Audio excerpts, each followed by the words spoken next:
now with one of the best monster trucks on the planet. Now we've narrowed it down to two. Somebody's got to win. Somebody's got to lose.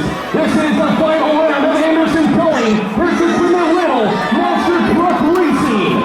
And in the lane from Lodi, California, it's Jimmy Lives and Titan. In the fall lane, your reigning champion of the Stockton Ca from Bremerton, Washington, Bill Payne and Rockstar.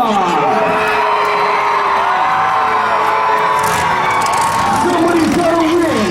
Somebody's got to lose.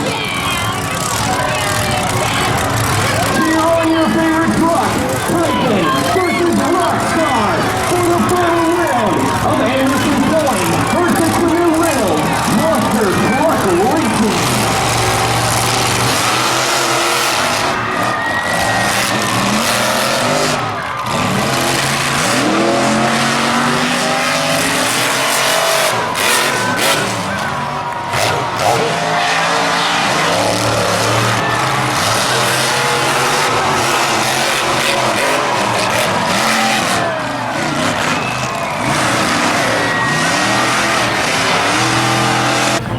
Race versus me and Titan. I mean, I was shaking like a leaf. I was nervous because I just wanted it so bad. You know, I was nice and calm when Double Trouble tried to do that whole little stealing lane from me. I was like, that's okay. I was nice and calm, stayed calm, won it, and then as soon as we came back up to race Titan, my left foot was shaking on the brake. You know, I made a too wide of a corner because I was trying to remind myself that car was a lot farther away. So I was just like, gotta go wide.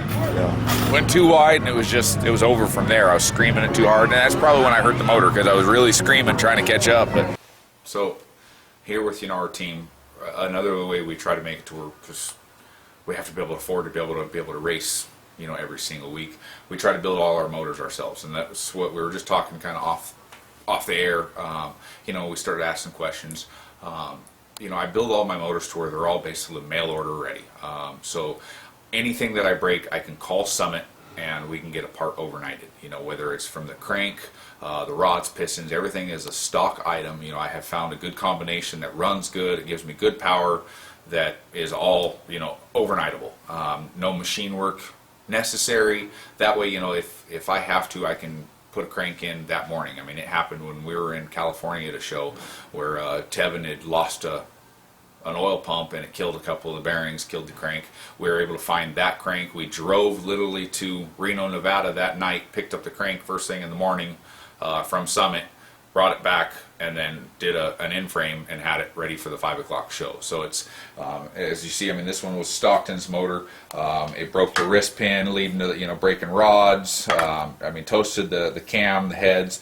But everything, from like our pistons are just an SRP piston. They're $700 for pistons. The rods are just an Eagle H-beam rods with upgraded, to the L19 rod bolts. They're $500. The heads are out of the box. We don't change springs. We don't change valves. Anything. They're from AFR, from Summit. They're $2,100 for a set of heads. So everything literally we can just slap it together.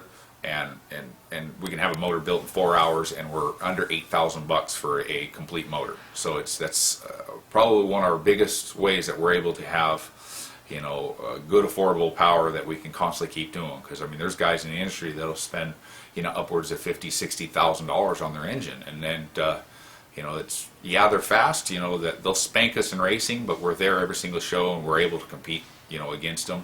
Longevity wise, we've got motors that are 3 years, like the one in Skeletor. Tough Guy's got a long time on it. Rockstar, I go through probably 3-4 motors a year.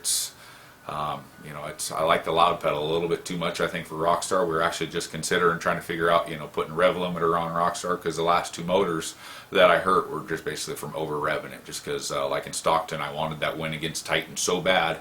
I just pushed it a little harder in the corner and just ended up over revving.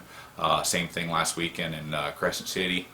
With the mud, I just wanting to put on a great show for the people there, and I over revved and ended up tapping the valve with the piston, and it ended up breaking the valve off, and it went through a couple of different holes. So it started in one hole, and then the valve ended up in the next hole over, so it went back up into the intake, came back down, and then went into the next hole. So it you know, this is kind of our motor room. It's everything you can see. You know, if you do a span, we keep rods, pistons. You know, we always try to have at least one motor complete on a stand. You know, everything from just valve covers, oil pans, spare injection hats. You know, we do what we can to keep everything on hand. You know, it's everything from your gaskets to, you know, all the head bolts, and I mean everything that's, you know, when I get in a mood and I want to start saying, hey, we need to start doing motors, we'll make a, you know, a $10,000 order through Summit, just, you know, ordering stuff. You know, I'm kind of a hoarder. I try not to throw anything away, because we've actually, you know, sometimes we've built some spare parts motors, you know, where we've got 4 different, you know, rocker arms on a motor. We've got, you know, mismatched weight rods, because it didn't, you know, matter to me. I just want to make sure that we always had something so we could always put on an event.